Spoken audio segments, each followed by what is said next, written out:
Hey, it's your guy Tyrrell back with the interviews. In today's video, we're going to briefly analyze where Mikel Arteta's Arsenal can exploit weaknesses in Norwich City's backline. So in today's video, first we're going to analyze Norwich City's tactical setup and focus specifically on their games against Liverpool and Man City. And then we'll finish off the video by focusing on how Arsenal can expose Daniel Farke's tactics. So when we break it all down and we do look at the board, we have Norwich City starting in their 4-3-3, and this has been their preferred formation in these opening three games. So what you end up seeing is that the manner in which they look to attack is by getting the fullbacks forward into advanced positions. They do provide the width. And what you see from the wider players in Cantwell and Rashica is that Rashica does look to shift central to help Pukki in terms of occupying center backs and making runs into the box, while Cantwell drops off into a midfield position to receive the ball and pick out those passes. In both games against City, against Liverpool, specifically against Liverpool, because the fullbacks do look to push higher up the pitch,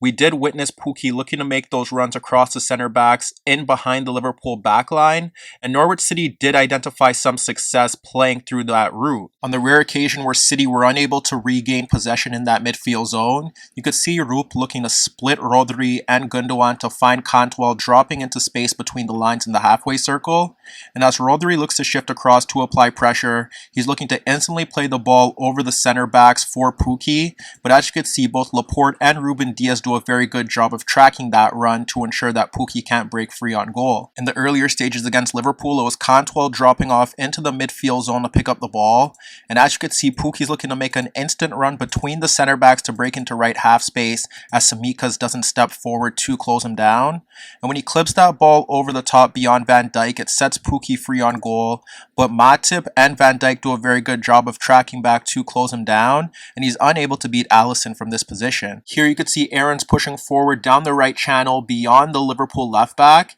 and because Van Dijk's forced to be shifted out into position for cover, he simply slides the ball across him for Pukki, making a run into that large gap between the Liverpool center backs, and Pukki carries the ball into the right half space, but as you can see, there are three Liverpool players tracking the run towards the box, and when Pukki delivers a low ball through that penalty area, it's Alexander-Arnold who clears the lines. Meanwhile, when you look at the wider players, because they do adopt narrow positions, with Cantwell often shifting laterally between the lines to pick up the ball in midfield zones, that allows the fullbacks to push forward. And what we ended up seeing specifically against Man City was that the fullbacks were able to push beyond Jack Grealish and Gabriel Jesus, and they were forcing out Cancelo and at times Bernardo Silva and Kyle Walker to close them down, and they were looking to deliver crosses into the box, but unfortunately for Norwich City, Man City were able to deal with that threat. This was an ideal Norwich City move to break down Man City's backline, and it starts with Gilmour with time and space in the halfway circle, clipping the ball beyond Gabriel Jesus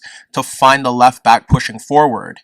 As you can see, Bernardo Silva shifts across for cover, but focus on Cantwell drifting laterally into a pocket of space in that midfield zone near Rodri. That ultimately results in the ball being squared into the path of Cantwell, and as you can see, they did have an overload down that right-hand side, with Rashica now occupying Cancelo, and focus on Grealish tracking back, but not aware of Aarons looking to make a run forward. While Rashica does take Cancelo out of the game, Cantwell ends up cutting across Ferran Torres tracking back, and that's where he locates Aarons making the run off Grealish, but even when he clips that diagonal ball in towards the right channel, Grealish does a very good job of tracking back to close down the rampaging right back, and as you can see, Cantwell's looking to make a run in towards the box off Rodri, but Grealish does a good job of closing down to halt that attack. Once again, it's Gilmour, this time from an inside right position just ahead of Ferran Torres, and he locates Gabriel Jesus ball watching, and he clips the ball into the left channel for the left back who's running off the Brazilian. What happens next is that the ball is pulled back to Rupp, and he's able to cut across Rodri,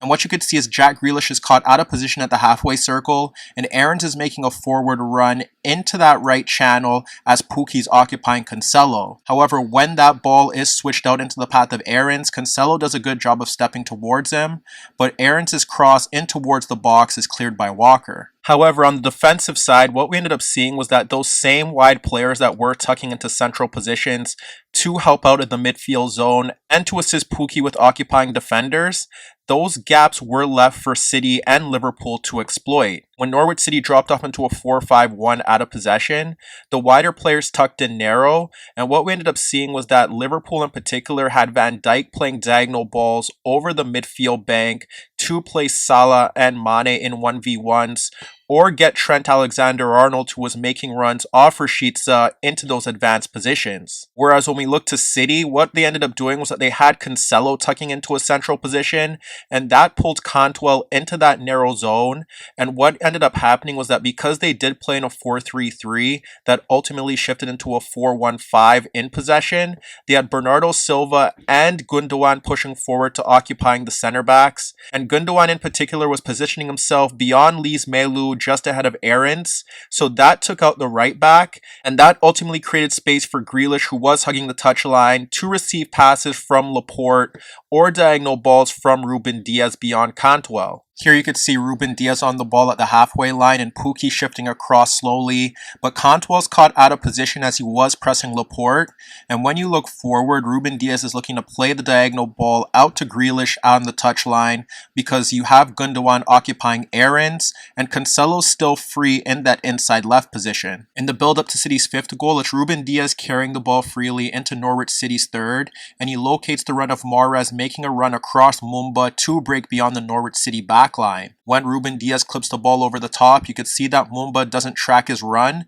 and it allows Mahrez to bring down the ball freely in the Norwich City box, and he slides the effort beyond Krul. But ultimately, that was the biggest issue that Norwich City have been encountering, is that once the opposition is able to bypass those two wide players, they're often allowing the opponents to set themselves up with their key players in the positions that they want to take up. For instance, with Liverpool, they were getting Mane in 1v1s and Alexander-Arnold in space where he could deliver high-quality crosses. Meanwhile, when we look to the City game, over on the left-hand side, like I said, they were able to get Grealish into 1v1s against Aarons, and he was able to drag away defenders to play in passes to open teammates. And then over on the right-hand side was where they were able to cause more damage, because Kyle Walker was operating in narrow position, so he was pulling out Rashica, and Bernardo Silva was simply occupying a center back and then dropping deeper to pull him out of position, and that would see Gabriel Jesus making runs beyond the left back into right half space to create chances with balls across the 6-yard box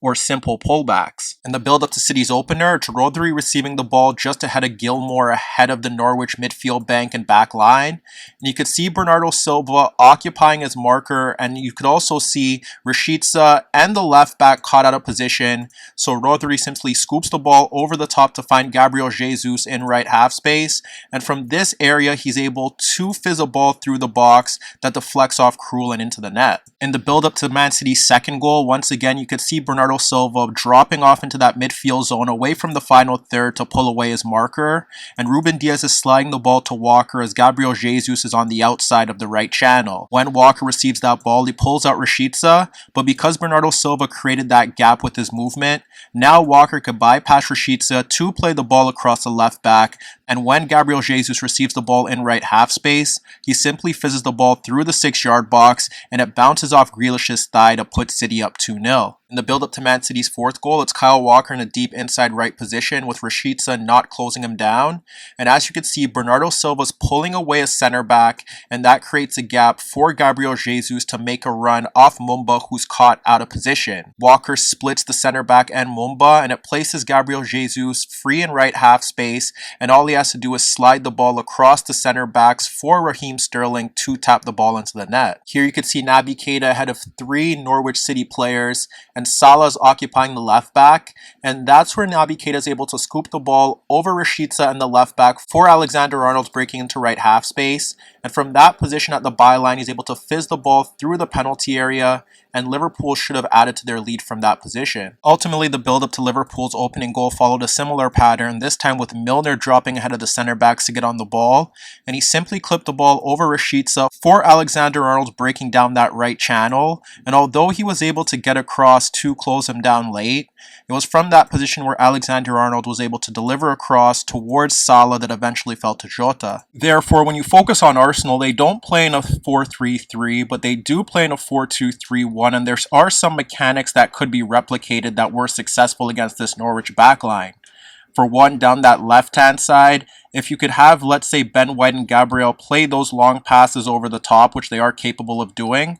and Tomiyasu, if he does start, for the moment we do have him here at right back, you could have Smith Rowe or Saka, depending on who plays on that left side, dropping off deeper as they often do to pull out the fullback in errands, and then have Tierney making those bombing runs beyond Cantwell, and that looks like it would be a successful ploy, as Norwich have consistently been bypassed down this zone. Meanwhile, over on the right-hand side, whether it be Saka or Pepe, what you need from them is to hold the touchline, and if you have Tomiyasu playing in that right-back role, you could expect him to push forward, as we do see Arsenal shift into more of a 3-2-5, but if he's able to push forward, even if it's in a narrow position, he pulls out Rashica, and if you have Odegaard shifting into that zone, which you do need from him to make up the numbers, he's capable of dragging away a defender, whether it be Gilmore or Gibson, and that could allow space for Tomiyasu or Odegaard to find passes for Saka or Pepe making runs off the left back. Or you could even turn to Lokonga and Thomas Partey,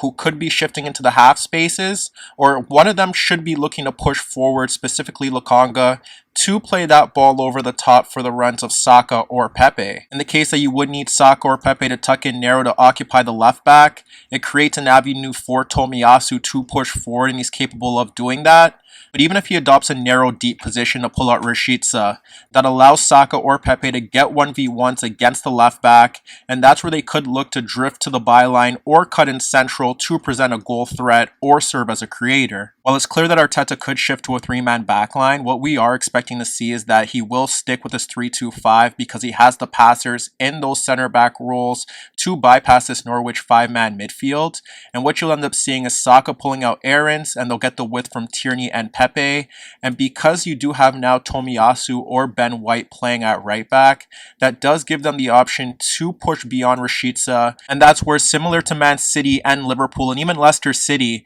if you could get Pepe and Tierney with help from Saka and Odegaard in those wider areas, Arsenal could cause similar issues that those sides inflicted to this Norwich City backline. So as you can see, an area of weakness for Arteta to exploit lies in the wider areas, and while a system alteration is possible, Arsenal's 4-2-3-1 with adjustments to the attacking role should be enough to claim maximum points.